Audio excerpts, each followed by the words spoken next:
We are live. We are live. Welcome to College Football's Peek Around the Corner with your host, Greg Flugar.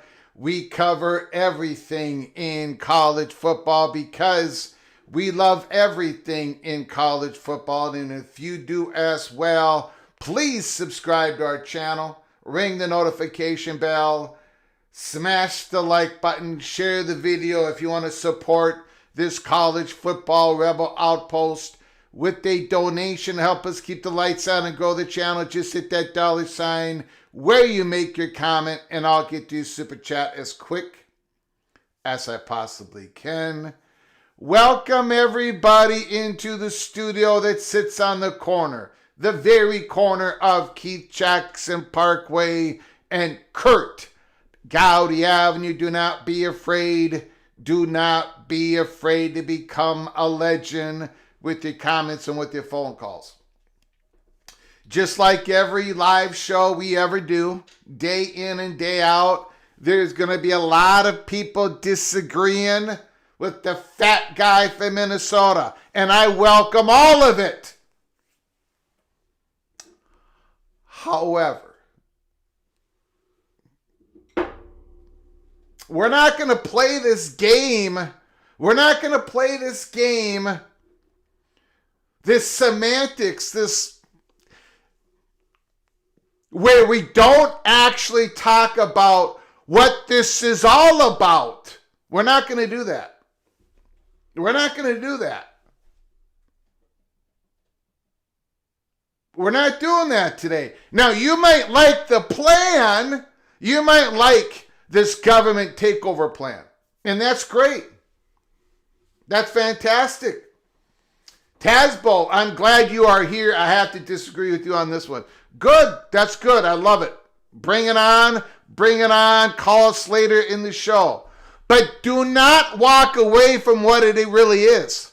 I mean, there's so many people tap dancing out there saying, well, this is, this got to happen. But they don't tell you what it is. They don't want to go there. Even Cody Campbell does not want to talk about the details of his plan in public. The Big Ten and the SEC put out a white paper to Congress describing Cody Campbell's plan, and Cody Campbell's reaction to it is, well, I don't know why they're doing this. The timing of it could not be worse. It's not. My plan is not even part of this of the whatever act they're calling it to try to codify the House NCAA settlement. I forget what the act is called. I'm having a stroke right now. But Cody Campbell does not refute the details.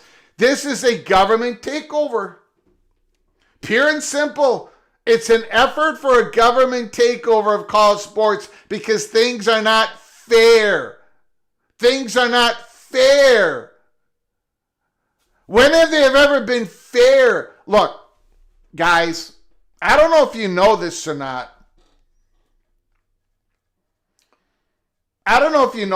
But Minnesota and Ohio State are in the same conference. We receive the same media revenues. As of now, the Buckeyes and the Gophers receive the same media money. The Buckeyes still make $100 million more a year than Minnesota. It's never going to be. What are you going to do? You're going to rob? You're going to go at Ohio State, Penn State, Georgia, Alabama, and you're going to take cash out of their vault and spread it around? Redistribution of wealth? It's insanity. This Cody Campbell plan is absolutely insane. And people are throwing themselves. I said it in the description box. This is the worst idea that I've ever read or heard in my 57 years of being a college football fan. This is the worst. You're going to have a government panel decide everything in college sports. What, are you out of your mind? Are you out of your mind? That's the plan. And people are saying, oh, the Big Ten and the SEC are worried because it's...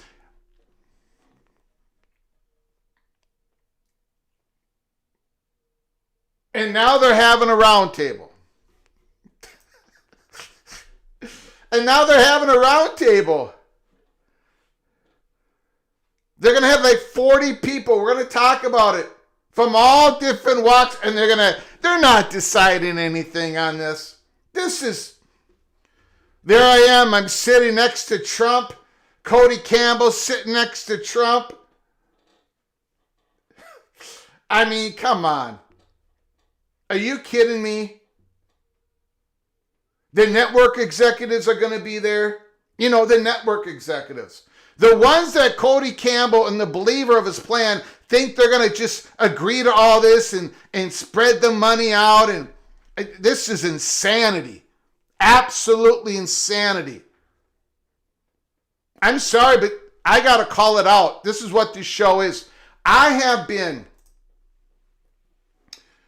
for those people in the Big 12 and the ACC and the G6 who are very upset with me right now, who have been unsubscribing to my channel, who've been sending me nasty DMs.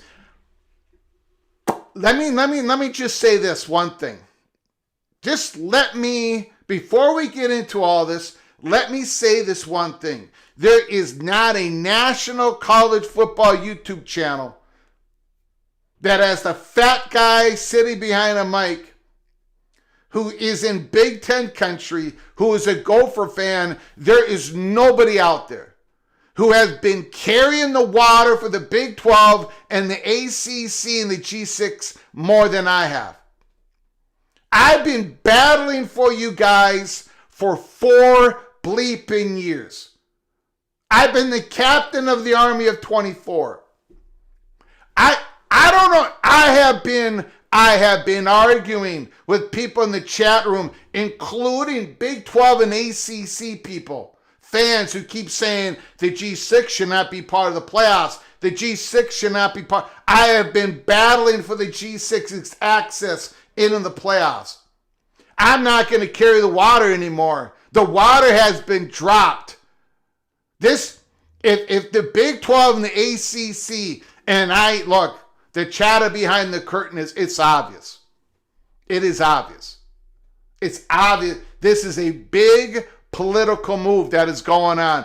The millions and millions of dollars that Cody Campbell has spent to spearhead this effort in which a government takeover of college sports. Look, I got wise to this months ago. We were talking about the truth of Cody plans month ago. And now it's all out there in the open and people still don't care. They don't care. They don't care that this is a government takeover. What they really want is the Southeastern Conference, those jerks, we're going to take their money. We're going to give the SEC and the Big Ten, we're going to give them all the risks in this trust me bro Cody Campbell's plan.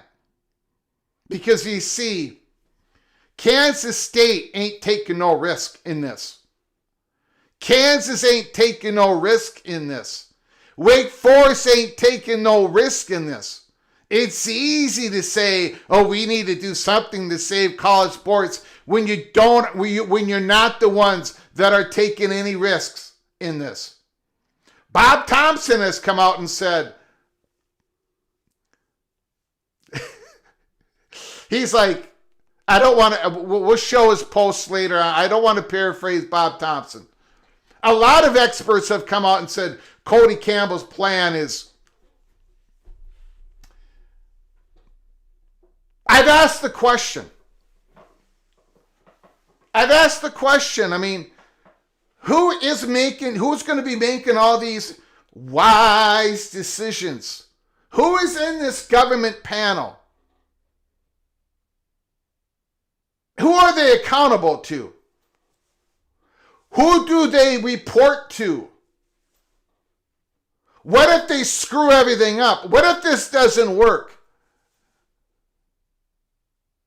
Do they report to President Trump and whoever the next president is? A government-run college sports is got to be the worst idea I've ever heard, and there are people battling for this every day. So, look, I have battled for the playoff of 24. I have battled to keep G6 playoff access. I have carried the water. I want this thing to be big. I don't have all the answers. But God, this is not the answer. Are you kidding me?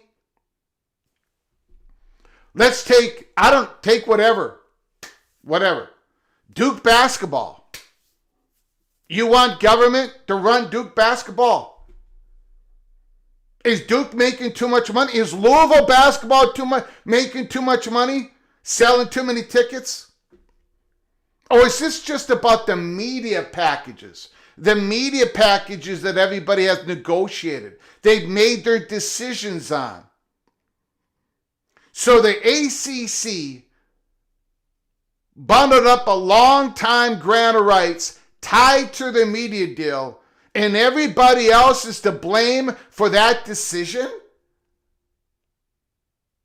The Big Ten is blamed for that decision? The Southeastern Conference should be blamed for that decision? Really?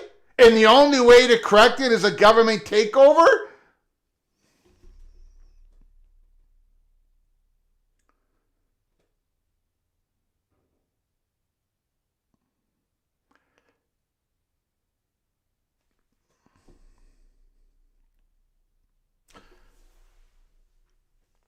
The Big Ten and the SEC's white paper details of Cody Campbell's plan of saving college sports has not been refuted. The details have not been refuted. The details of those white paper plans walk step in step in step with Ross Dellinger's reporting of the true Cody Campbell plan. The details have not been refuted. Now, you may disagree that the Big Ten and the SEC idea, they don't think that this is going to create more money for everybody, having everybody under one media umbrella. You may disagree with that, okay. But Cody Campbell's details plan in the white paper has not been refuted. And if you look at the details in the white paper, this is a government takeover of college sports.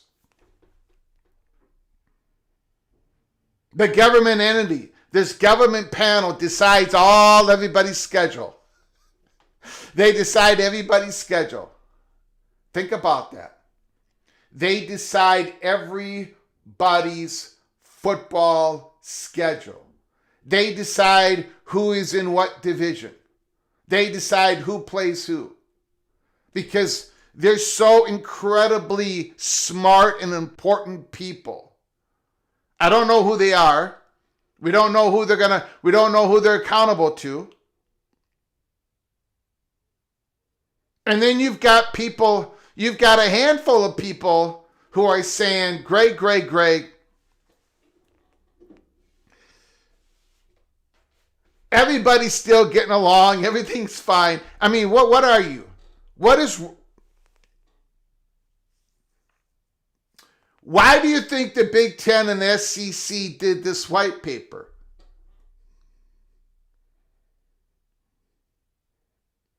Because of what is going on politically in Congress.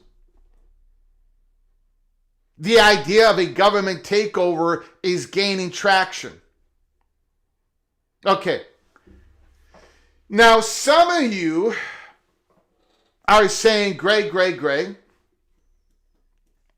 don't you think it's hypocritical on your part that you want to go to Congress and you want to get the House NCAA settlement codified? You're asking Congress for help, but yet you don't want a government takeover of all the decisions.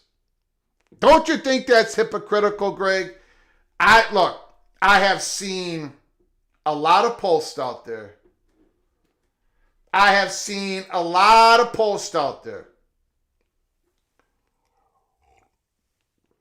That I can't believe people are putting out there. I just cannot believe it. But, all right.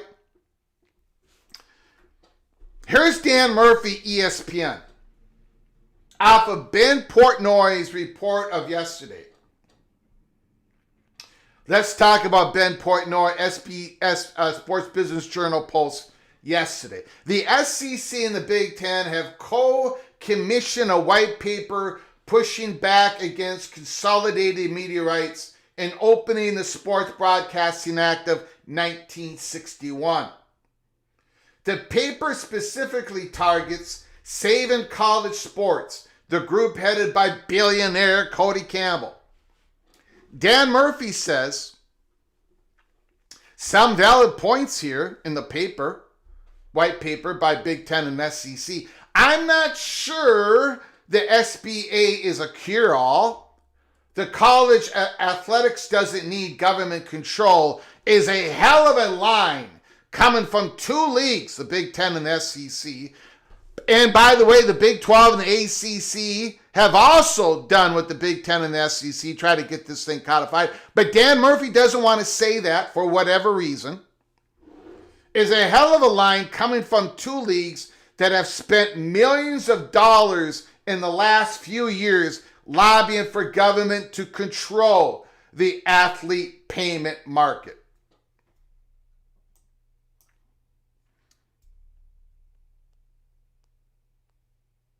Here is Scott Snyder's comment on that comment from Dan Murphy. nuance counter. There's a meaningful difference between asking Congress for uniform rules in a fractured legal landscape and asking Congress to centralize and redistribute billions in existing private media contracts. Those are not the same kind of government control. 100% accurate. But yet again, I have not seen one national college football reporter able to understand this nuance. Not a one of them. Not a one of them. Not a one of them. Not a one of them. Let me show you guys something here. If you let me, just give me an opportunity. Just let me hold on here.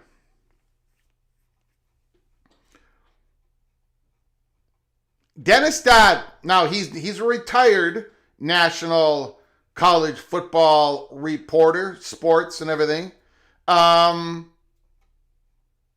He put out a very good post.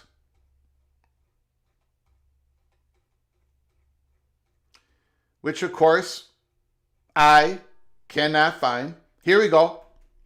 Dennis Dodd.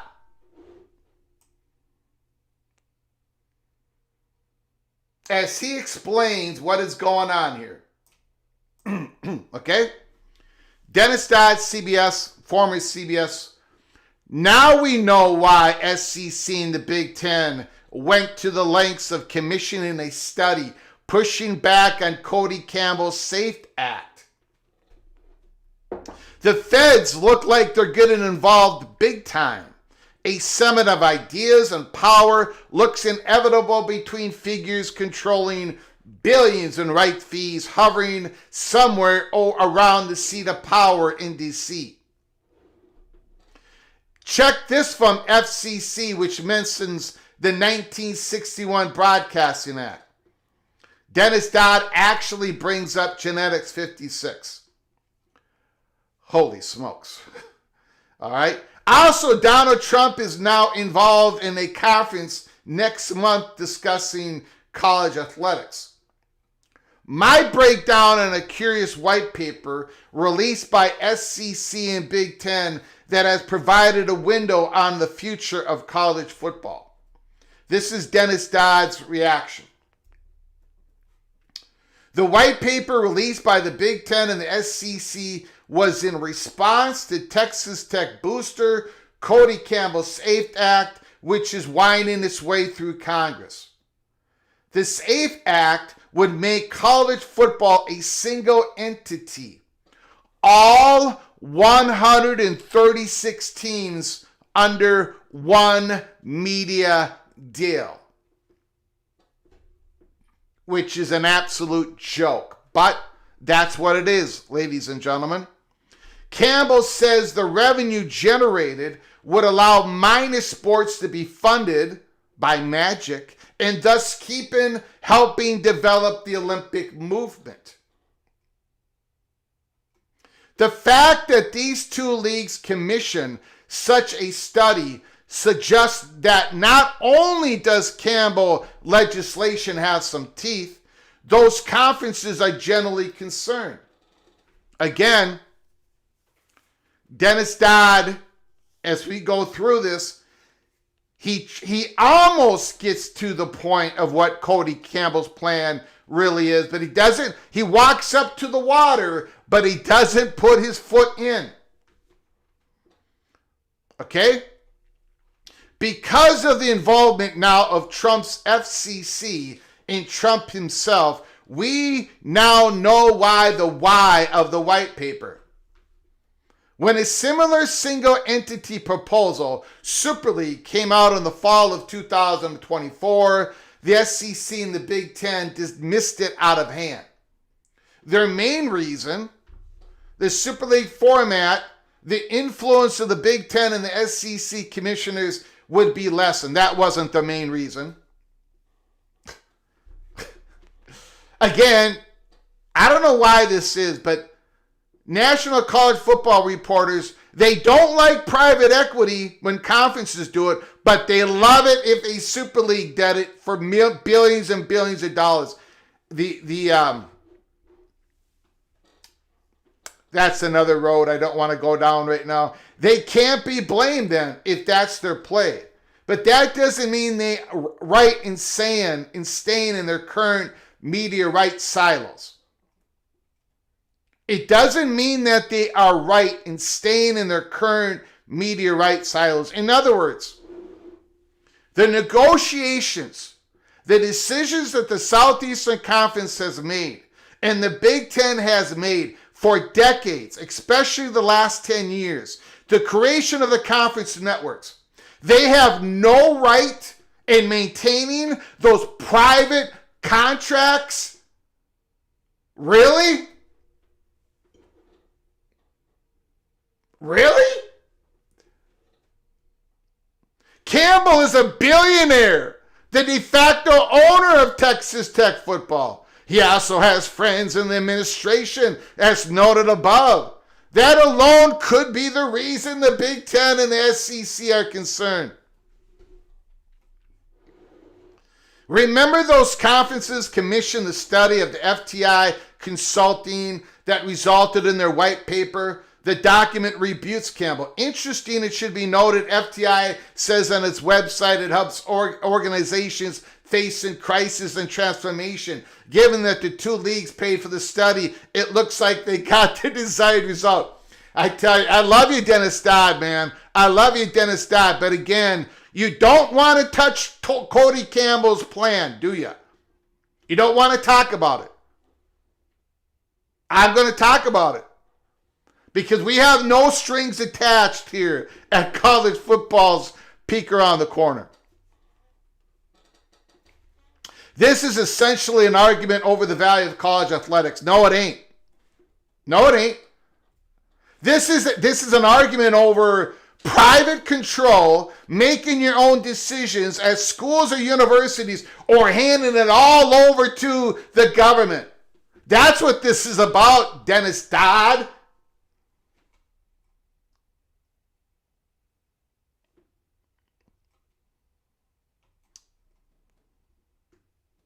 Campbell's basic assertion is that college athletics are undervalued.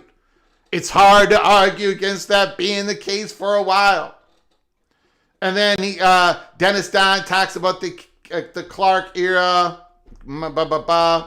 Private equity firms are itching to get into college athletics.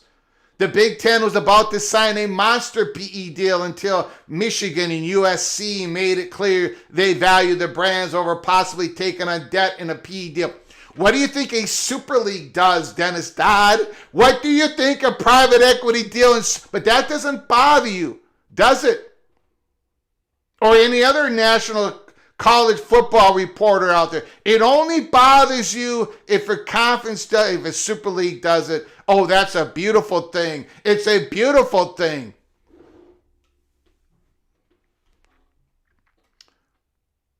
Okay.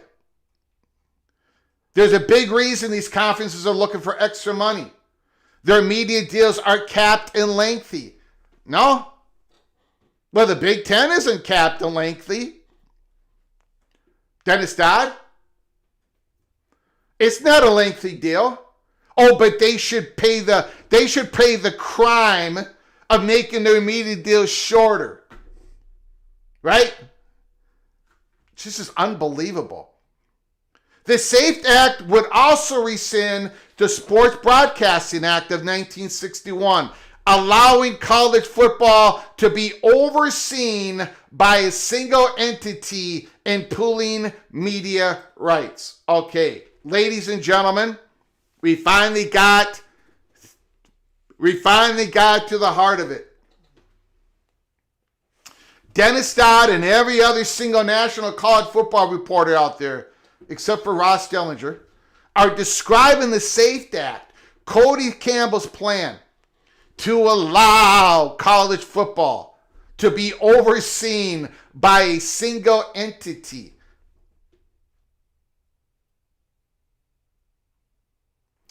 What is that single entity, Dennis Dodd? Why couldn't you put the name of what that entity is in here?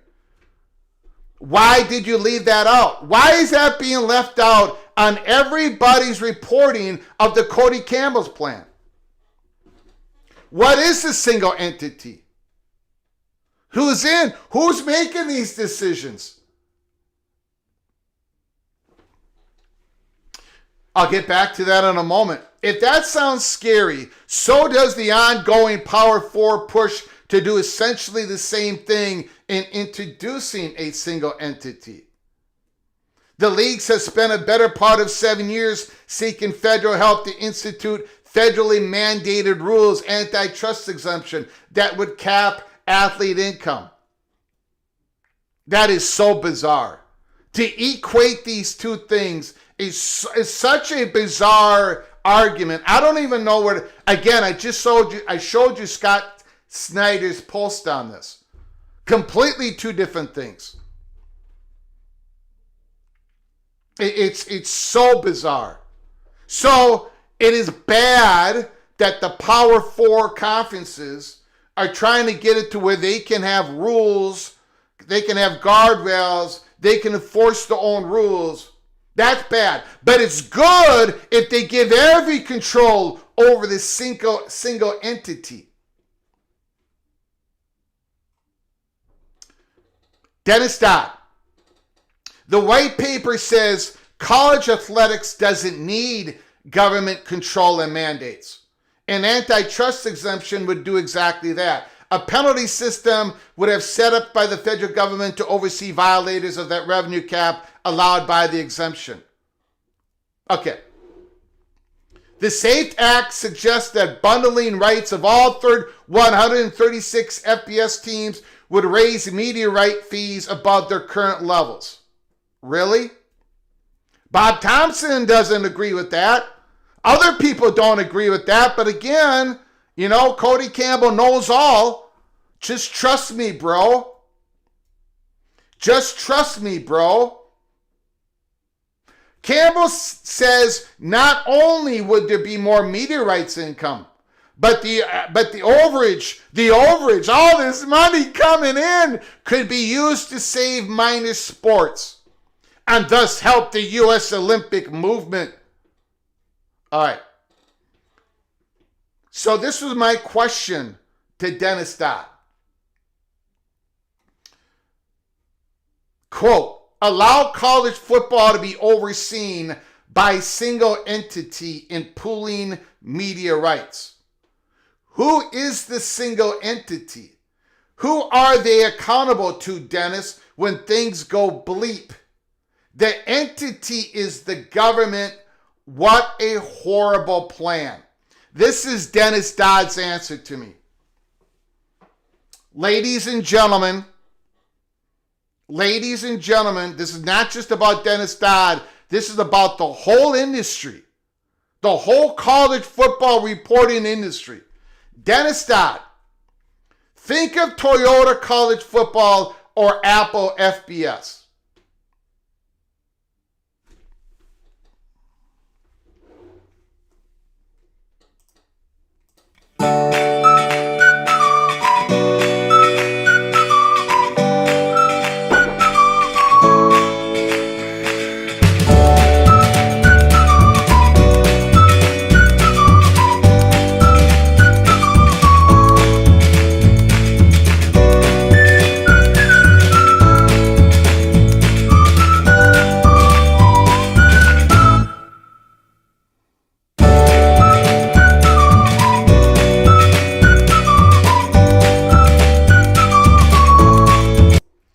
The happy dance. Think of Toyota College Football or Apple. That has absolutely nothing to do. That's not what the single entity, that is not what Cody Campbell's plan is. That answer, I didn't even respond to that. That was, okay, I said that's it. I mean, that is not what the single entity is. That's not what Cody Campbell meant. That's not.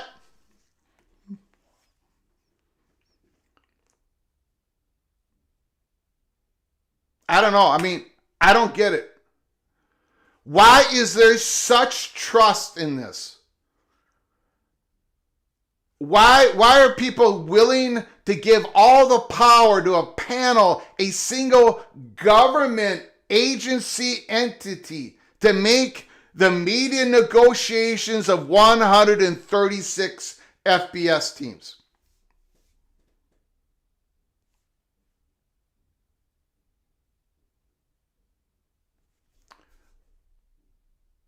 And if you say, Greg, you are misrepresenting Cody Campbell's plan. No, I'm not. And Cody Campbell would tell you that I'm not, because he has not refuted the white papers, the details, and he did not refute Ross Dellinger's reporting when he was given a chance to. That's why the title of the show is Government Takeover of College Sports Must Be Stopped, because that's what this plan is. Now, let me ask you a question. I got a million questions. I've got a million questions. The Big Ten Network has been built. It's a conference-wide network to put third-tier content bundled up to make it more valuable than it would be if it was not bundled up. It was a brilliant move by Jim Delaney. An absolute brilliant move. At the time, 95% of the people outside the Big Ten mocked the idea, including college football sports reporters, especially ones that were hired and employed by Disney. It was mocked. It was ridiculed. 4 or 5 years into the Big Ten Network creation, no Big Ten teams were they weren't drawing any money from the Big Ten Network. But the idea worked. It has been an absolute smashing success. The Big Ten Network is the prime mover of why women's college volleyball, why that sport has grown to the levels that it has grown. It is crazy popular on the Big Ten Network.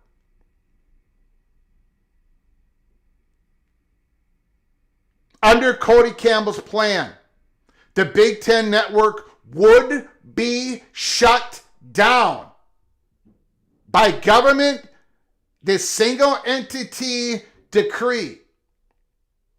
And people are wondering why the Big Ten wrote a white paper on this.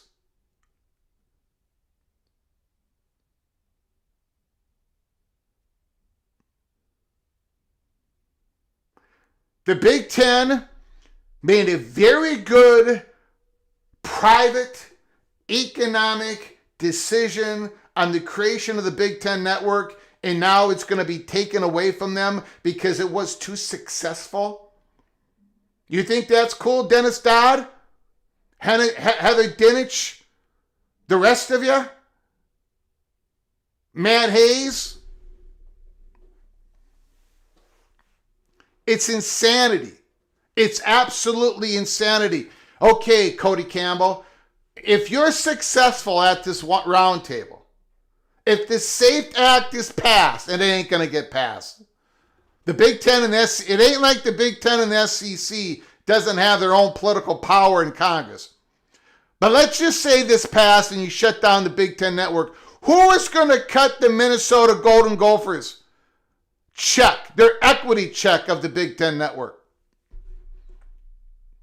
Because Minnesota owns part of that network. Rutgers, Ohio State, Michigan State. Who's going to cut them that check? Is it going to be you, Cody Campbell? Is it going to be you, Kansas State? Is it going to be you, BYU? Is it going to be you, Duke? This is insanity. And then the biggest problem I have with all of this is the Broadcasting Act of 1961, where and it sounds like I'm picking on Dennis Dodd, but it's almost everybody out there. Everybody out there. They're like the parrot. Cody Campbell's plan would allow conferences to pool their rights together, to make more money, to gain more leverage. That's not Cody Campbell's plan. It ain't the plan. I don't know what else to tell you. I don't know. I get it. It sounds great. We're going after the SEC. We're going after the Big Ten. How dare they? How dare Michigan have all this much more money than my team, my athletic department does? How dare they? We should listen to Cody Campbell. We should allow conferences to pool their rights together. That's not Cody Campbell's plan. Cody Campbell's plan is not allowing the conferences to pool their rights together. Cody Campbell's plan is a mandate that everybody pulls their media rights together. 136 FBS teams. 136 FBS teams under the same media rights negotiations. And it ain't going to be none of the commissioners that are going to be in control of it. They ain't going to be none of the presidents that are going to be in control of it. The control of the negotiations is by the hands of the single entity. And it is not Toyota. It's not Apple. It's a government agency. That's Cody Campbell's plan.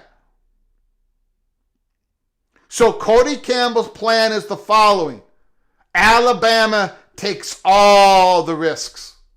LSU takes all the risks. Georgia takes all the risks. Penn State takes all the risks. Buckeyes take all the risk. Wolverines take all the risk. USC takes all the risk. Texas Tech takes none. That's Cody Campbell's plan. But because people are so upset and they don't like the Big Ten and they don't like the SEC, they're falling all over themselves to support this gutless, ridiculous, brutal plan of Cody Campbell's. You think that if every 136 FBS schools, now it's 138, are under this one media umbrella plan negotiated by a government entity, you think everyone's going to make so much more money? I mean, why would ESPN pay more? Why would Fox pay more? Why would they pay more money? It doesn't even make any sense. They would want certain segments of that media deal. They would parse, and again, it would go back to certain.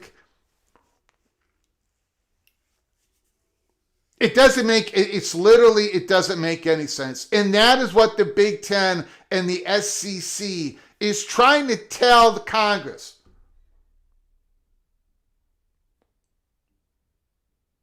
It literally does not make sense. Who is invited? First of all, let me go through. Bill G, thank you so very much. Unbelievable generosity, Bill G.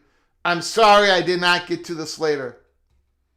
I apologize, Bill G, for the 5 who were gifted a membership by the incredible, edible, Oklahoma State Cowboy, Bill G. All of you are knighted. All of you are knighted. Cloak and Dagger. Thank you, Bill G. I very much appreciate it. Thank you so very much. Thank you, Bill G. And I'm sorry I did not get to that earlier.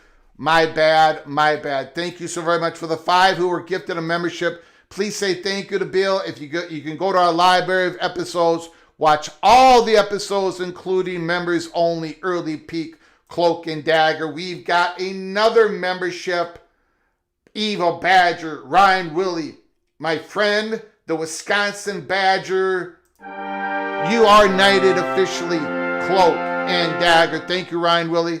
Very much appreciate your generosity. Bill G, thank you guys. You've been supporting this program. Agree, disagree, throwing elbows at each other. You've been supporting this college football independent national program for years. Thank you, Bill G. Thank you so much, Evil Badger. We've got a super chat. We've got a super chat.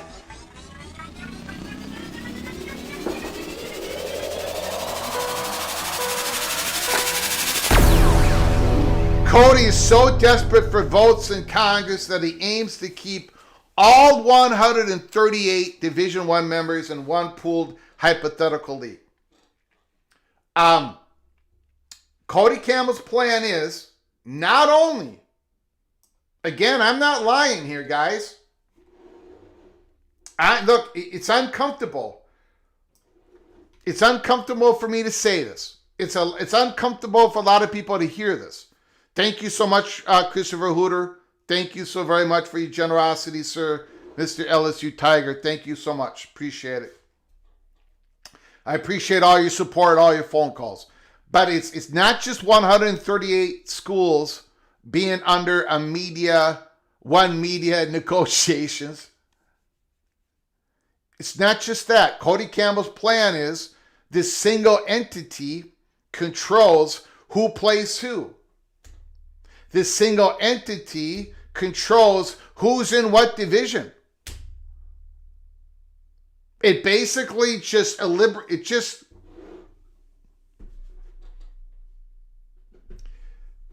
so LSU could be in the same division as University of Louisiana Monroe. LSU doesn't have any more power.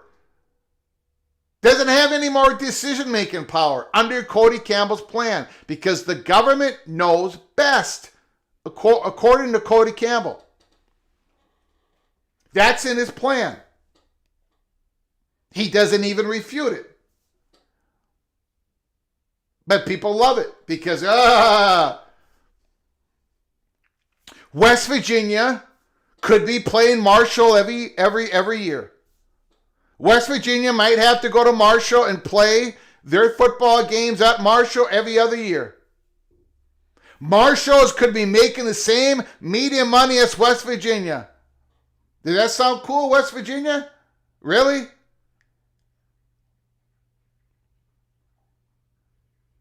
I mean, there's a millions examples out there.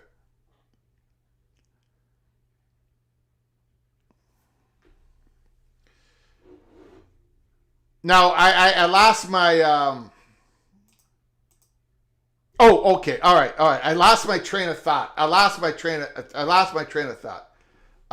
No, I look, the government does some things well. This is not... Old Dad says, Greg, can we agree that government doesn't do anything well? I am not anti-government. This is not like an anti-government rant. We need the government, right? We need the government. I'd rather have local government, state government be more involved than federal government. Government closer to the people often works the best. Often, not always. We need the federal government for certain things. This is not an anti-government rant. Look, Timothy McVeigh and myself, we were born on the same date. We have the same birth date. But I am nothing like Timothy McVeigh. I'm not you cannot be I'm not anti-government. I'm conservative on most issues, but not all. I'm not anti-government. But the government should not be running college sports, taking total control. And this is something that the National College Football Reporters don't want to talk about Cody Campbell's plan. They don't want to touch that. They talk about They leave that part alone. Do you ever notice in every report they leave that part alone? Like, none of the schools, none of the presidents, none of the athletic directors, none of the commissioners, none of them will have any say in how the meeting negotiations are taking place. None of them have any say how their schedules are going to be, what conference they're going to be in.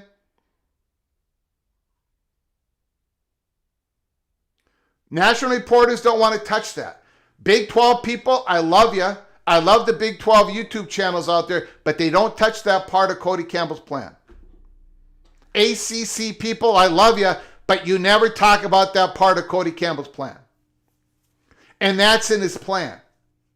According to Ross Dillon's report of last September, and according to the white papers, that Cody Campbell has not refuted any of the details. This is a complete government control. That's what this is. This is not a Robin Hood. This is not like, oh, everybody's going to be better because we're going to cut out the commissioners. Those stupid commissioners. We're going to cut out the presidents. We're going to cut out the athletic directors. We're going to cut out the boosters. We're going to cut out history. We're going to give everybody all the power to a government entity. If you cut it all, if you shape it all to one size, that's it. Now, who is invited to the roundtable? Who's invited to Saving College Sports Roundtable? Okay, I gotta tell you guys something. This picture is fraudulent. I have not been invited to the roundtable. All right? I have not been invited to the roundtable. This is fraudulent on my part. The question is, who has been invited to the roundtable? Well, there's a lot of names listed. It sounds like there could be 40 people at this roundtable. It sounds like it's fluctuating. There's a lot of names there. Now, there's no athletes, right? There's no athletes. There's media network people. There's presidents. There's former coaches. All right, whatever. Cody Campbell's going to be there. And who knows? The roundtable might not even happen because we might be in a war with Iran at that point. But let's take a look. There's one name in particular. There's one name.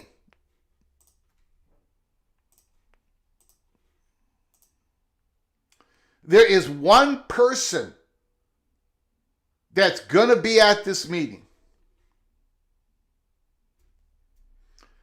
But first of all, I love the fact that the person's going to be at that meeting.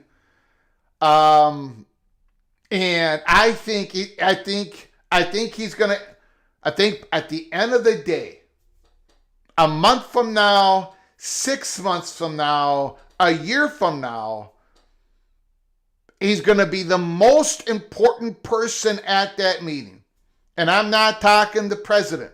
I'm not talking the vice president. I'm not talking Cody Campbell. I'm not talking any of the commissioners. I'm not talking any of the network executives. I'm talking there's one person in particular that is making sure that he's going to be at the round table. And we're going to get into that in a moment. Please be patient with me. I know a lot of you are unsubscribing. I know a lot of you are yelling at me. That's fine. Please come back later when we talk about another subject that you agree with me on. like Golden Gopher propaganda. Evil Badger, I cannot wait to hear Wild Ute Nathan opinion tonight. Nathan has supported Communist Cody in the past. Thank you. Coke and Dagger, thank you so much for your generosity again. I appreciate it, Evil Badger. Thank you so very much. Again, early peak member, 26 months. Thank you so very much. I respect the hell out of Wild Ute and Nathan. Now, I did want to be on that show, but I've talked to Moen and I said I better not be on that show. I can't be on that show tonight. I think it's best that I keep my mouth shut. So I love those guys, but they should not have me on tonight. They should not have me on tonight because I would not act in accordance in which they would want me to act. And I would not act in accordance to what a lot of you would want me to act. Ryan Thomas, the Badger, will do anything to get the axe back. Thank you so much for the super chat. They're not getting it back, Ryan Thomas. They're not getting it. They're going to get it back.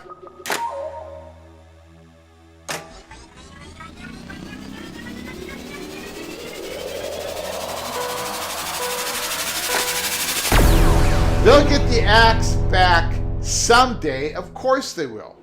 Of course they will. Probably the day that PJ Fleck leaves for another job. Whenever that happens.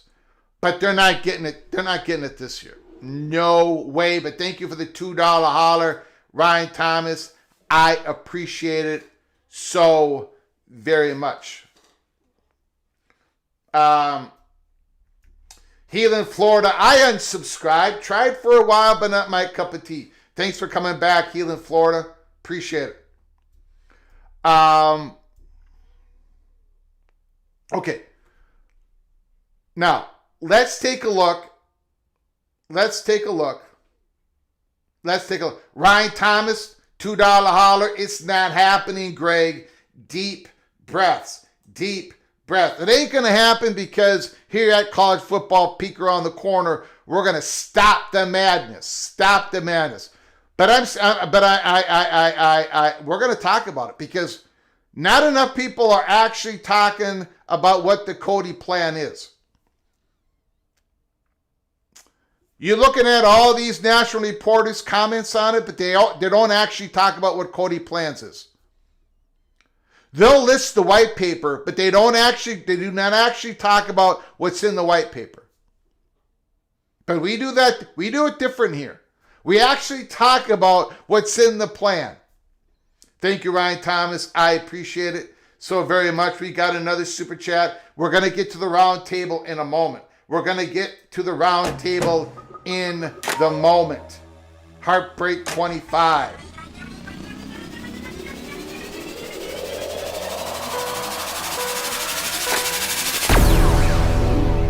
Thanks for calling out Cody Care College Football. I was very disappointed in Josh Pate today, trying to gloss over the government takeover element when it's central to the P2 argument against it. I put out a post yesterday.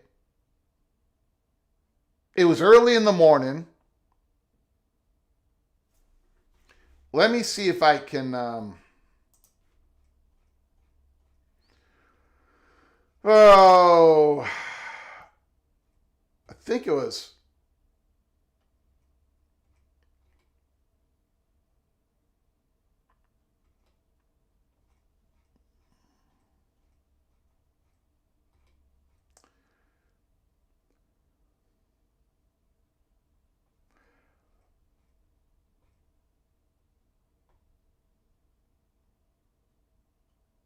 Oh, here it is, right here. So, I posted this at 8:01 a.m., February 26th.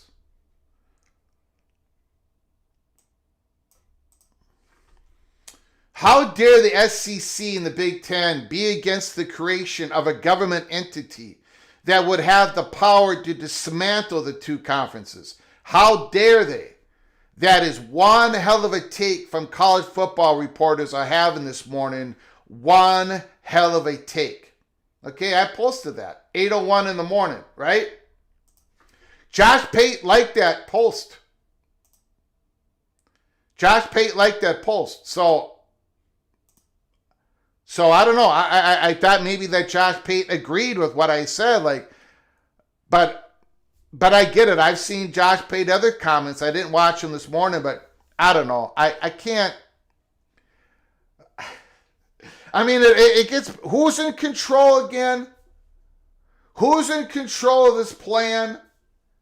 Who makes the decisions? No longer the commissioners. And again, Cody Campbell's going to be at a roundtable with Donald Trump, and some of the commissioners are going to be there. And Cody Campbell has basically,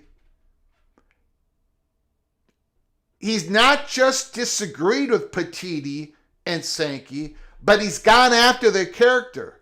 And Brett Yormark has basically told Cody Campbell to shut up. Quit doing that. So Cody Campbell, he's not just about disagreeing. He's gone after their character, like they're greedy, they're putting money in their pocket. And then he expects everybody to agree with his plan of a government entity run. It's mad. This is all madness. It's absolutely madness.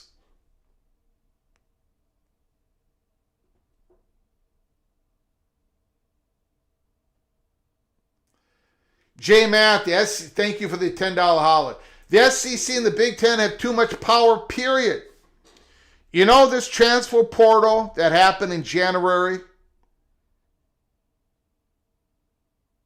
Big Ten was completely against it. They wanted the transfer portal in April. But the votes lined up against the Big Ten. Is that an indication that the Big Ten has too much power? When people say that the Big Ten has too much power, are they actually saying the Big Ten is too successful? They've made too many good decisions? Is that what people are upset about? I'm upset that the Buckeyes are a way better football program than Minnesota. I am so upset about that. They killed us last year. The Buckeyes whooped us. The Oregon Ducks whooped us. The Iowa Hawkeyes whooped us. We got whooped by teams. We got whooped. So what am I supposed to say then? The Buckeyes should give $30 million over to Minnesota because they have too much power over us? They beat us up too much? The government should take the Buckeye money and give it to the Gophers?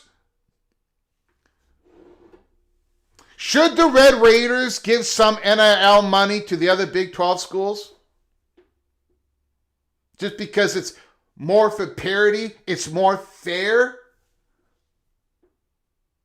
Cody Campbell has made a lot of money in his life. Good for him. Cody Campbell has given a lot of money for Texas Tech. Good for him. Cody Campbell's got a great operation. Chairman of the board at Texas Tech. Good for him. I'm not proposing that we take money out of Cody Campbell's pocket. I'm not proposing that Texas Tech should not get that money. That would be absolutely madness. It's the same when you're talking about how you should disrupt a private media deal between the Southeastern Conference and ESPN just because they're too successful. It's madness. Absolutely madness.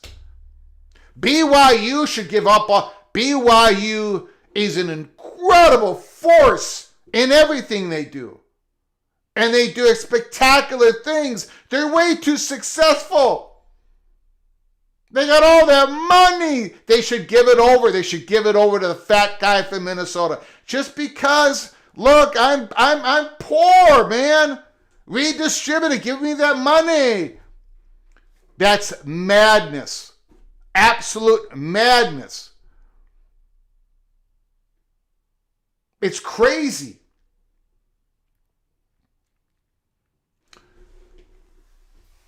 We're going to get to the roundtable in a minute. We're going to get in the roundtable in a minute.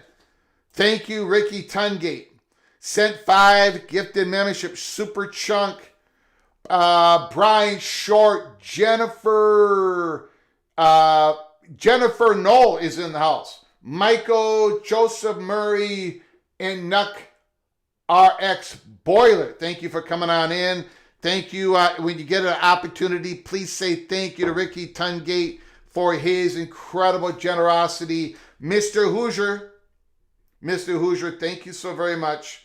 All of you are knighted officially. Cloak and Dagger. Cloak and Dagger. Thank you, Ricky Tungate.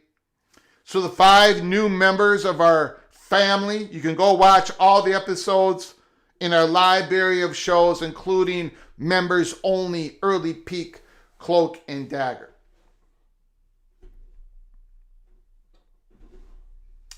Now, let's get to the roundtable. Because again, I've already teased this. There's one particular person that I'm so thankful for that he's going to be at the roundtable. And I am willing to go down in Washington, D.C. and drive the lead police car. I'm going to be the escort to get this man in the Oval Office and to make sure he's sitting at the roundtable across from President Trump and Cody Campbell. But first, before we get to that name, Front Office Sports. Trump's college sports roundtable includes no college athletes. The list obtained by Front Office Sports is subject to change, but it provides a window into the types of executives and officials who could attend. Amanda Kristovich, Front Office Sports, and she is an absolute superstar in covering college sports. Absolute superstar. Next week, President Donald Trump is set to host a roundtable to discuss the future of college sports, but no current college athletes were invited to participate according to a list of invitees obtained by Front Office Sports. The list is subject to change, but it offers a window into the type of group Trump hoped to assemble to discuss issues plaguing college sports. It contains more than 24 athletic directors, university presidents, commissioners, current and former politicians, professional athletes, business executives, and professional sports executives. The roundtable will take place amid a major debate about the future of college sports. Any legislation could impact athletes. Currently, players can receive revenue sharing directly from schools in addition to NIL opportunities thanks to the House v. NCAA settlement. They can transfer an unlimited number of times without penalty thanks to another federal court decision. Dozens of athletes have also attempted to challenge the NCAA's eligibility rules. Through the NCAA has prevailed in many of these cases. The NCAA and power conferences are currently asking for a bill in Congress that would give them the power to preempt any state law governing college sports and antitrust immunity to enforce rules like transfer restrictions and eligibility rules. In the pros, many of these issues, especially related to compensation and player movement, are negotiated through collective bargaining agreements between player unions and leagues. But while the NCAA does have a student athlete advisory committee, there's no athlete union in college sports. The NCAA and the power conferences are also lobbying for a bill that would prevent athletes from being employees and therefore leave them unable to unionize. I would also add the NCAA and power conference in every single school are lobbying for a bill that would prevent athletes from being employees. That's not just FBS. That's not just Division I. That's Division II. That's Division III. None of them want their athletes to become employees. Now, college athletes are not on the invited list for the Trump's roundtable. But here are the people that we know, front office sports, that is on the list. Tiger Woods, DeChambeau, Saban, Mac Brown, Tim Tebow, Charlie Ward, Urban Meyer, Tony Dungy, pro sports executives, NBA Commissioner Adam Silver. I mean, what are these people going to... A lot of these people have nothing to do with college sports. New York Yankees President Randy Levine. New England Patriots President Jonathan Kraft. Ex-New York Islanders General Manager Lou Lamoriello. College sports leaders. All four power conference commissioners. Mountain West Commissioner Gloria Navarez. American Conference Commissioner Tim Pernetti. Charlie Baker. Oklahoma, Indiana, Iowa State, Wake Forest, Notre Dame's athletic directors. Right? You got one from the SEC, the Big 10, the Big 12, the ACC, and Notre Dame. University leaders. Texas Tech board chair and Trump advisor, the great Cody Campbell. Former Clemson president Jim Clements. Tennessee president Don Bloman, the only woman so far invited to this roundtable. Nebraska Chancellor Jeff Gold. Kansas Chancellor Doug Gerard. Politicians. Florida Governor Ron DeSantis. Former Secretary of State Condoleezza Rice. A Trump advisor. Media and private equity executives. Fox Sports CEO Eric Shanks. ESPN chairperson Jimmy Pitaro.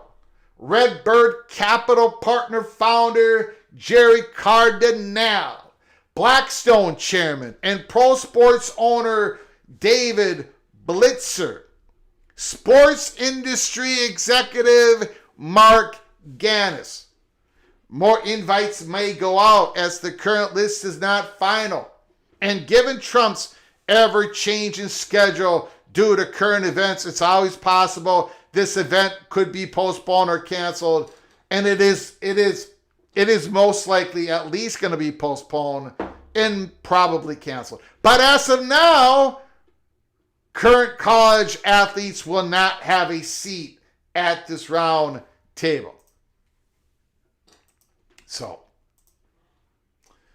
those are the people that right now are invited, look like they're going to go to the round table. Yeah, Bimba 75, 79, too many people, nothing will be accomplished.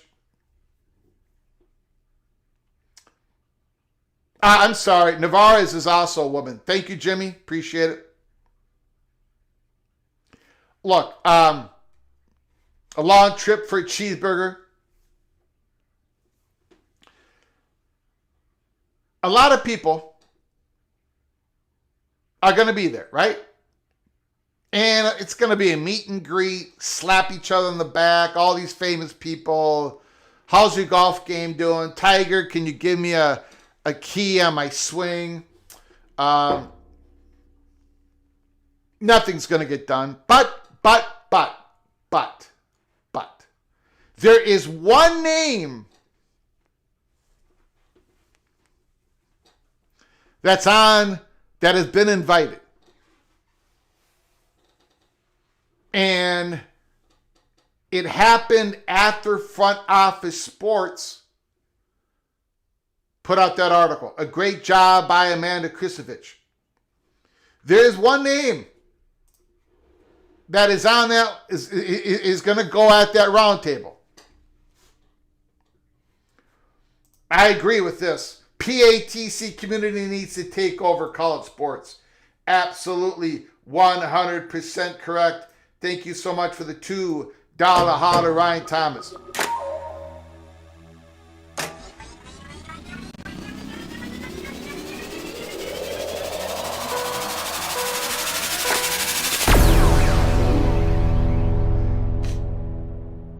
So,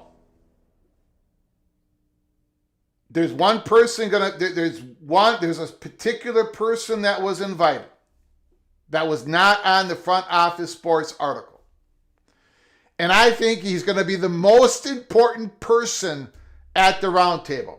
I'm going to get everybody about a couple of minutes, put down the name of the person that you think I'm talking about, that you think I'm teasing.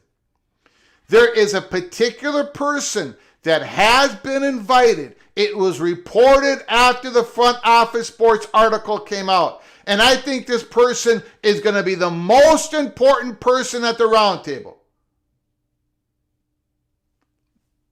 I'm going to give you a couple of minutes.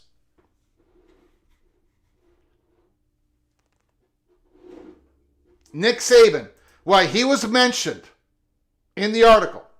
I don't think he's going to be the most important person. Josh Pate, I don't know if he's invited or not, but I don't think he's going to be that's not the person I'm thinking of. Saban, I think he was on the article. I don't think he's going to be the most important.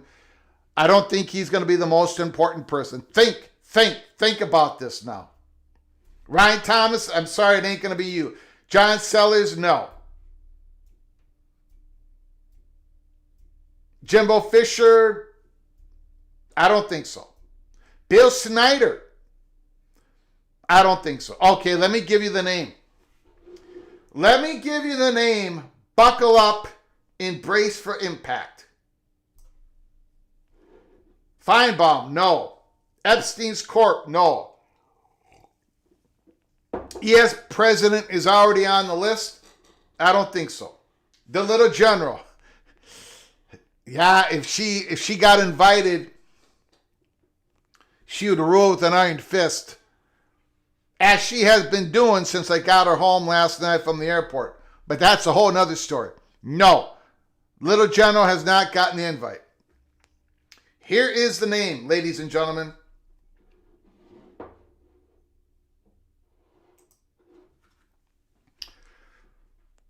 More updates. NCAA President Charlie Baker was invited and will be attending the roundtable, as well as Georgia's president,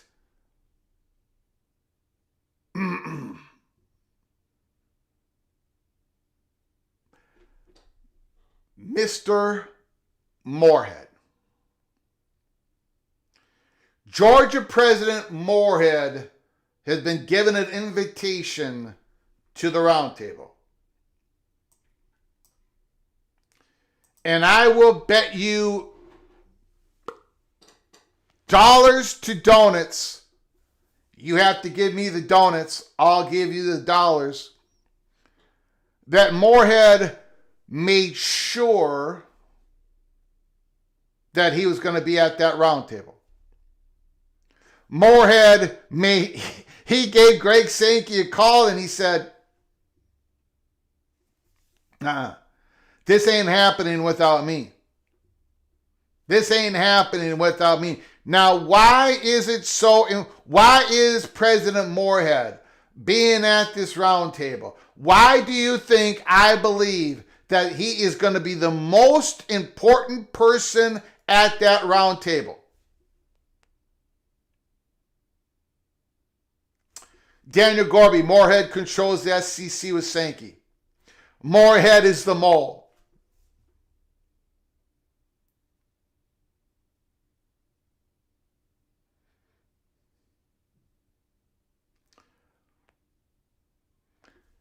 The reason why Morehead is the most important person at that round table because Morehead is the person who has said twice. President Morehead, University of Georgia, has said twice in public that we may just need to get the bleep out of here. If there can't be any governance, we need to present Greg Sankey the plan that we're already writing up, as he said, to go in our own silo and get the bleep out of here. Morehead is what he's contending is the following. If we cannot get the NCAA House settlement codified, we're not going to have any governance. We're not going to be able to have any protection against antitrust violations. So we're going to have to go our own and do our own thing separate from everybody else so we can, under what was said in the Alston case, we can have at least some protection of antitrust violations. We can govern ourselves, make our own rules. We go our own way. Morehead has said it in public twice. He has said it in public 2 different times to 2 different outlets, 2 different interviews. And he has said it in private many, many, many, many times over. Cloak and dagger, cloak and dagger, cloak and dagger. And there's a lot of hurdles to get this thing codified in Congress. But what the biggest hurdle has emerged is the Cody Campbell plan. So Cody Campbell's going to be at this round table. The University of Georgia president is going to make damn sure that he is invited and he's going to be at the round table. And if it don't go the way that he thinks it should go, that is going to be more fuel for Georgia, more fuel for Morehead, and the ability to get more traction within the SEC to say, hey, that was a cluster bleep. That round table, this whole thing, trying to get this thing codified, and now they're willing. There are schools out there. There are presidents out there. There are college sports influencers out there that are willing to strip the SEC of what we are. To take away the ability of SEC to make our own damn decisions, our own private contracts with private media companies. They want to strip all that away from us. That's their plan? Nah. We're out of here. Morehead is the one that can have the greatest impact. I'm sorry. Nick Saban is a legendary coach, but he's not in the president boardroom at the Southeastern Conference. Charlie Baker, congratulations. You got an invite. You've got no voice. You've got no impact on this. Condoleezza Rice, you might say a bunch of really intelligent things, but you are not in the SEC boardroom. Morehead is, and he's leading the faction to get the bleep out because you guys have no idea what you're doing and you're destroying it even more. Morehead is the most impactful person at that board, at that round table. So when that was reported,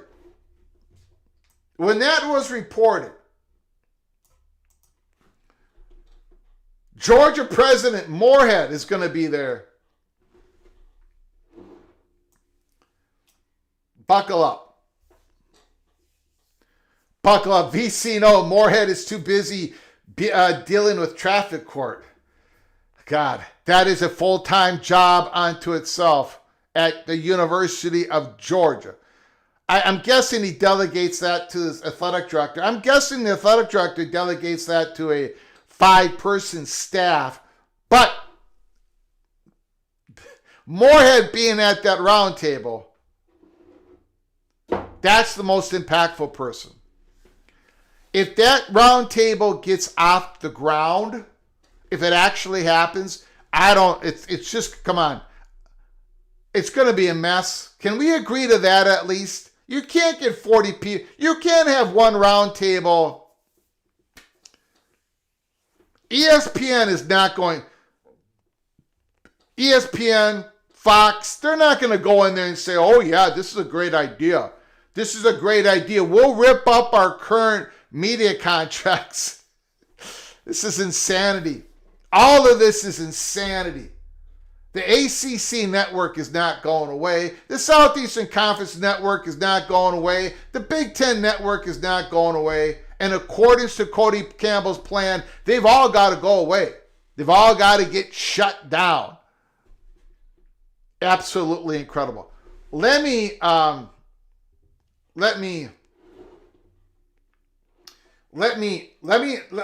before we get to your phone calls, I want to talk about something fun in college football. All right? Because this is a college football YouTube channel. We talk college football. I've already given you my Big 12 quarterback rankings. I've given you my way too early top 25 rankings. We talk college football in the offseason, not just all this political off-field stuff that's going on. There is a great article written by Ralph Russo from The Athletic. It's a long article. We're just going to give you a little bit of a short synapse, a little bit of it. It's a great article. What he does is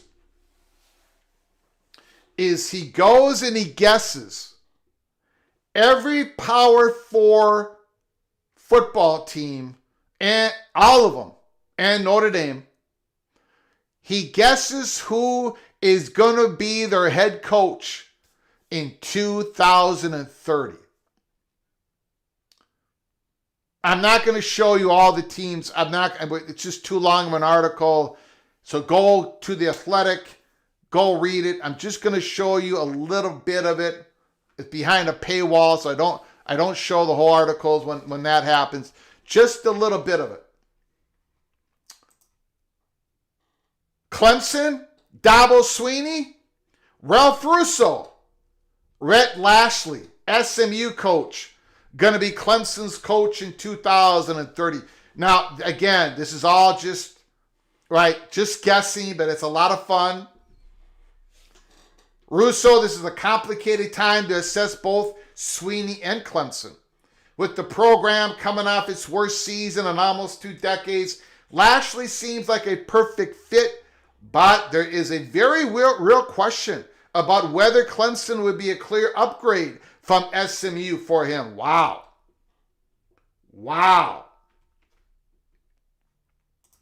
Florida State. VC No might be interested in this. Florida State, their current head coach is Mike Norvell. Ralph Russo guess is Mr. Kenny Dillingham, Arizona State. 35-year-old Dillingham is positioned to be maybe the hottest candidate in the upcoming hiring cycle, and Florida State could be the best job available. It seems like a match. Though convincing Dillingham to leave his alma mater won't be easy, he was Florida State's offensive coordinator in 2020, 2021. So I'm wondering, Florida State Seminoles in the chat room, how would you like a Kenny Dillingham head coach of the Seminoles in 2030? That is a real creative one by Ralph Russo, and he might be onto something there. He actually might be onto something. I think that's a very... Now, none of these guesses really have a good shot at happening, but this might be one of the ones that you know, I could see Ralph Russo striking gold on that one. Let me know what you think. We're going to go through a couple more here real quick. SMU can definitely afford Lashley. Daniel Gorby, I would love for Dillingham to come back. North Carolina, current head coach Bill Belichick. 2030, Corey Heatherman. Miami defensive coordinator. Woo! Heatherman should be a hot commodity. He will be. Transforming the used defense, Miami, Corey Heatherman. Can you see him as a head coach? Texas Tech Red Raiders. Joey McGuire, current 2030, Lincoln Riley. What do you think, Red Raider fans? Riley, 4 years at USC have felt unsatisfying. I do think that USC is going to have a very good year this year, and I got them going to the playoffs, so which means they probably won't, and Lincoln Riley is going to get fired. But what do y'all think? 2030, Lincoln Riley, Texas Tech. Very interesting. What about West Virginia? Current head coach Rich Rodriguez. 2030, Ben Arbuckle, Oklahoma's offensive coordinator.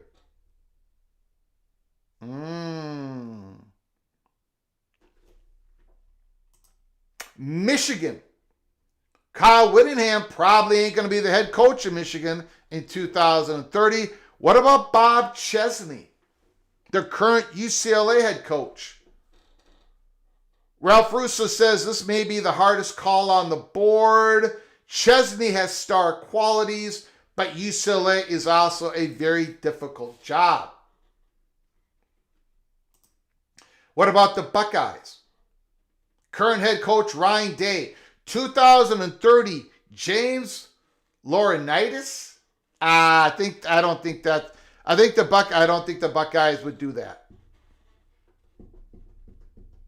I think that's the one that I kind of say no chance. None. Washington. Jed Fish, but 2030, Kalani Sitake. Sitake almost took the Penn State job last year. What do you think? Sitake at Washington in 2030? Texas. Sarkisian, current, and Sarkisian 2030. Texas A&M. Mike Elko, current, 2030. They take Eric Morse from the Oklahoma State Cowboys. And then lastly, Mike Elko would go from Texas A&M to Notre Dame. Those are some of the guesses that Ralph Russo put on who's going to be the 2030 head coaches for every single Power 4 program. Go check it out. The Athletic, Ralph Russo. Incredible, interesting article. Joey will leave on his own schedule. Riley forgets that there is a defensive side of the ball. Now, he does have Gary Patterson as the new defensive coordinator. Right? And how did TCU do against the Texas Tech Red Raiders? Why, Gary Patterson was the head coach.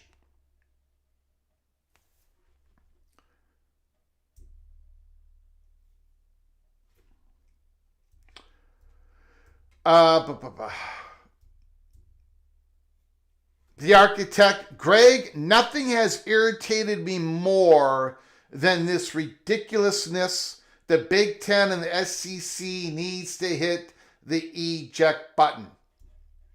And of course, I've been fighting against that.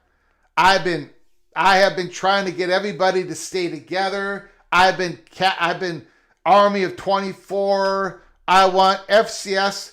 I want the G6 to keep their playoff access. But this is even driving me like almost, not quite, but almost to the point of,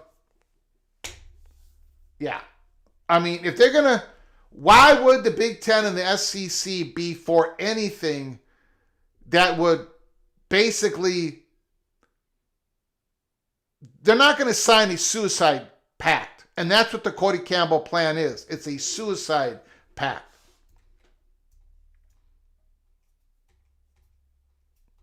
John Grove, college sports is already a mess. Joe C. is attending.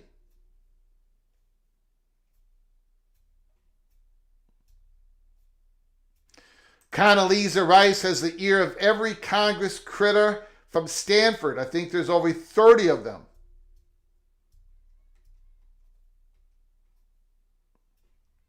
Break away and have 30% of everything you take in donations and revenues goes to the government. That might have to be the price you have to pay. Because, again, Big Ten and the SEC are not going to sit there and go, oh, all right, we'll give all of our power and decision-making over to this government entity. They're not going to do that. Greg, I remember you telling us 2026 was going to be the year of total chaos. Yeah, well, I didn't think it was going to be this. I did not think it was going to be this. Dante's in purgatory. The SEC and the Big Ten silos are already under construction as we speak. Okay, let's open up the phone lines. Opening up the phone lines. Talk about anything in college football that your heart desires. You want to talk about the roundtable? Go ahead. If you want to talk about who do you think is going to be your head coach in 2030, you go right ahead. Let me know. Let me know.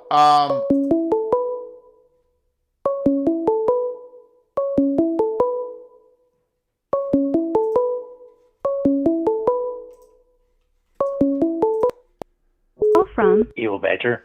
Evil Badger, can you hold on for just 1 second, please? Yes. I'm just checking something here.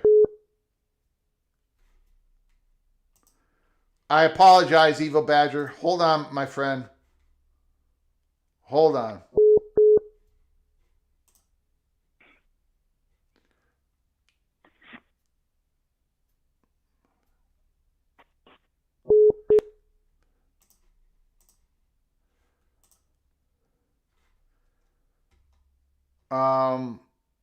Okay. Go ahead, Evil Badger. I appreciate your patience. The floor is yours. Hey, Greg. Thanks for taking my call. You got it, buddy. I just really have one simple question for everyone that's for this plan that Cody Campbell is pushing. Would they want the government to determine how much they would get paid for doing their job? And especially if it's on a salary. They can only make so much. And a person might want to be paid more, but the government has a limit on how much someone can be paid for a certain job. How would they feel? Yeah. That's why I'm against the plan. Yeah. It's a communist plan. It's just an arbitrary government takeover. That's all this is. Yep. And I just can't believe that people don't see that. They don't want to talk about it. They just want to talk about how, oh, things are bad right now and Cody Campbell's trying to save everybody. And we're all going to make more money if we do Cody Campbell's plan. No, they're not. And the thing is Cody Campbell needs to have the government control of this, because if we pass Cody Campbell's plan without having total government control, then that means it's a lot easier for the SEC to break away, or for the SEC to do their media contract with the Big Ten. And I mean, So Cody Campbell's plan has to have total government control. And I got good friends telling me, Greg, you're wrong, Greg. Well, read Cody Campbell's plan. I mean, again, it's like they don't want to know what Cody Campbell planned. They want to argue something that is not even in the argument. You know, they want to have a discussion about something that's not even in. They don't want to talk about Cody Campbell's. They want to support it, but they don't want to talk about what the plan is. It's quite the social experiment that's going on right here. In our show, we've been talking. You know this, Ryan Willie. You know this. There were no shows talking about the actual Cody Campbell's plan. We did it, and I got heat for it. And here is the Big Ten and the SEC white paper, which Cody is not even arguing the details. There's no pushback. This is a government total takeover control. And Dennis Dodd and these national reporters, none of them want to report that part of it. But you know who knows going into this roundtable? Petiti knows, Sankey knows, ESPN executive knows, Fox executive knows, Morehead knows. A lot of people in that meeting know what Cody Campbell's plan is all about. And it ain't going to happen. It just ain't going to happen. So, go ahead, sir. Is Cody Campbell willing to have Texas Tech be controlled by the government? I'm sorry, what was that? I mean, so if he wants everybody to be under the government umbrella, that means Texas Tech is also going to be under that umbrella. Yep. So you're going to like that. Yeah, he's going to love it. Because he would love it because none of the advantages that Texas Tech has would be taken away from them by the government. But all the disadvantages that Texas Tech would have would be taken away from other teams. Look, the Cody Campbell plan, Texas Tech is not taking any risks. Nobody in the Big 12 is. Nobody in the ACC is. This is about the Big Ten and the SEC. This is about a government frontal attack on those two conferences to take away their advantage that they have built over years. This is just a power grab led by Cody Campbell. That's all this is. Read Cody Campbell's plan. There's one more point I want to make. Go ahead. Before I hang up. It is not only going to affect the universities, it's going to affect the student athletes and how much they can make. Yeah, because if coaches cannot make their own deals with the networks, it's going to limit how much players can be making. Yeah. There's no longer going to be the $4 or $5 million quarterbacks, the $2 million linebackers. None of that.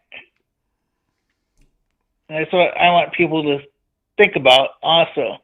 But that's all I got for today, Greg. I appreciate it. Hey, I appreciate your generosity, Ryan Willie. Thank you so very much. You're welcome. You got it, buddy. All right, bye. Right. And here's another thing. So you got 138 teams, their media rights being negotiated by one umbrella, one government entity. All right. So how does Fox, forget about Fox. How does ESPN deal with that? What are you expecting ESPN to do with that? From Christopher Hooter. Christopher Hooter, can you hold on for just one moment? Yes, sir. So my question is, you've got a government entity, you got a few people negotiating 138 teams' media rights under one umbrella. How does ESPN negotiate with that? ESPN isn't interested in the content of a lot of those 138 teams. Not at the price it's going to pay. Like, how does ESPN even grasp that? Like the white papers were trying to tell everybody, the NFL is 32 teams. The NBA is 30-some teams, and 80% of their content is local control. How are you going to have 138 teams negotiated by a government panel? How does ESPN how do they even bid on that? What are they're going to take an LSU game, a Georgia game, and a Kent State home game? I mean, what, like how it's, and to have these private negotiated media contracts ripped up and destroyed by government. I mean, this is insanity. I cannot. I'm not, you know what? I have been doing this for a long time. I have never heard of such a nutty idea, and I have yet to have anybody honestly give me an intellectual response on why Cody Campbell's plan would even work. Not even one. And am I scaring people away? Or, like, let me know, why do you think this would work? You're going to give me the scarcity, like, oh, because the 138 teams have got all the leverage. How, you know what?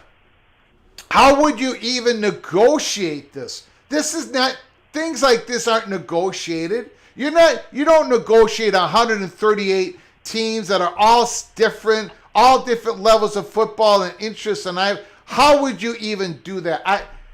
Are you sure that you're going to make more money for everybody? Are you sure? How would you make sure that Ohio State still made more money than James Madison? How would you make sure that Michigan made more money than Kansas State? Are you saying they won't? Are you saying they would? Are you giving everybody a certain percentage? The craziest thing I've ever heard. Go ahead, Christopher Hooter, the floor is yours. Well, it is crazy, and the fact that he's included all the G5 or G6, so he's got his 138 number or whatever, right? And I guess he's done that to try to get votes. I mean, I guess, right? Mm-hmm. He needs support. So if you're ESPN, so assume everybody's playing. So with some buys or whatever. Say there's 65 games. How do you bid on 65 games? They don't have enough trucks for 65 games. They don't have enough announcers. I mean, and then, so, all the media is going to get together, Fox and ESPN. I mean, nobody has that capacity. So, I don't know. I find that part silly. I'm surprised Cody didn't just go for the Power Four. I'm kind of surprised at that. Well, he couldn't because he needed more political support in Congress. Right. Well, there you go. That's why. He's promising things he cannot possibly deliver, and he cannot possibly promise all this. Like Bob Thompson's tweet. Bob Thompson's not a believer in this. The former president of Fox. He doesn't think everyone's going to make more money. There are other people out there who have said, like, people are not convinced at all. Like, so what are you going to do? You're going to do all of this, and then everybody's going to make less money, and then what are you going to do then? You're going to say, oops, I made a mistake? Just crazy. Refresh my memory. How do we know that conference silos are safe from antitrust? Who said what, man? We don't know, but what happened in the Alston case is, there was a big discussion on the legitimacy of the NCAA to make rules, enforce rules, and all this stuff, and the payment of players a stipend to athletes, which is called the Alston stipend or whatever. And in that, the Supreme Court Justice Kavanaugh and others, but Kavanaugh really took the lead and basically said that, the NCAA doesn't have much legitimacy in the eyes of the courts, but the conferences, that's a different story. The conferences have been around, that the players are going to these universities, they know they're under a conference.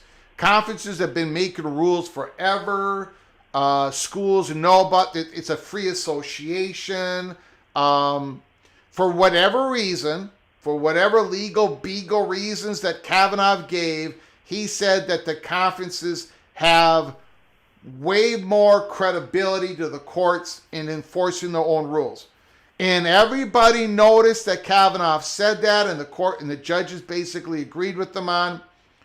So here we are. And I think the Southeastern Conference is saying to themselves, let's go for it. I mean, at this point, but go ahead, sir.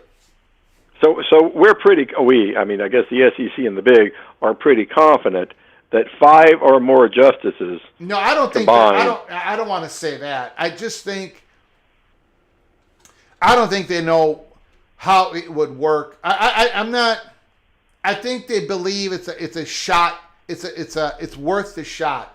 If it gets really, really bad, it's worth the shot to try this conference silo. We'll fight it out later. It'll take years to get to the court anyway. I don't want to use the word confidence about any of this stuff. Okay. All right. That's interesting. Do we know if Cody Campbell's plan is equal revenue share? Cody Campbell's plan is everybody negotiates 138 schools, and voila, everybody's going to make so much more money. That's going to save Olympic sports. And he's also promising that the Buckeyes are still going to make more than Wake Forest. Somehow, somewhere, he's got all this figured out, this mathematics. I don't know. I mean, it's just... Well, so it must be tiered, and even he must have some sort of tiered. But he's not gonna detail that plan out, of course, because, I guess you wouldn't know that till you negotiated this hypothetical, monster. Yeah. Well, that's interesting. Yeah. Fascinating. Yeah. All right. I appreciate your good work. I just kind of wanted to clarify that Alston case. I got it, man. Okay. All right.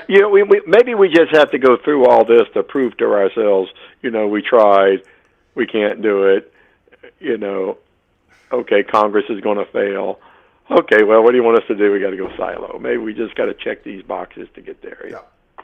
I don't know. Anyway, all right, buddy. Appreciate it. All right. Appreciate it. Yep. Thank you, Bye. sir. Great call. Great call. Unfortunately,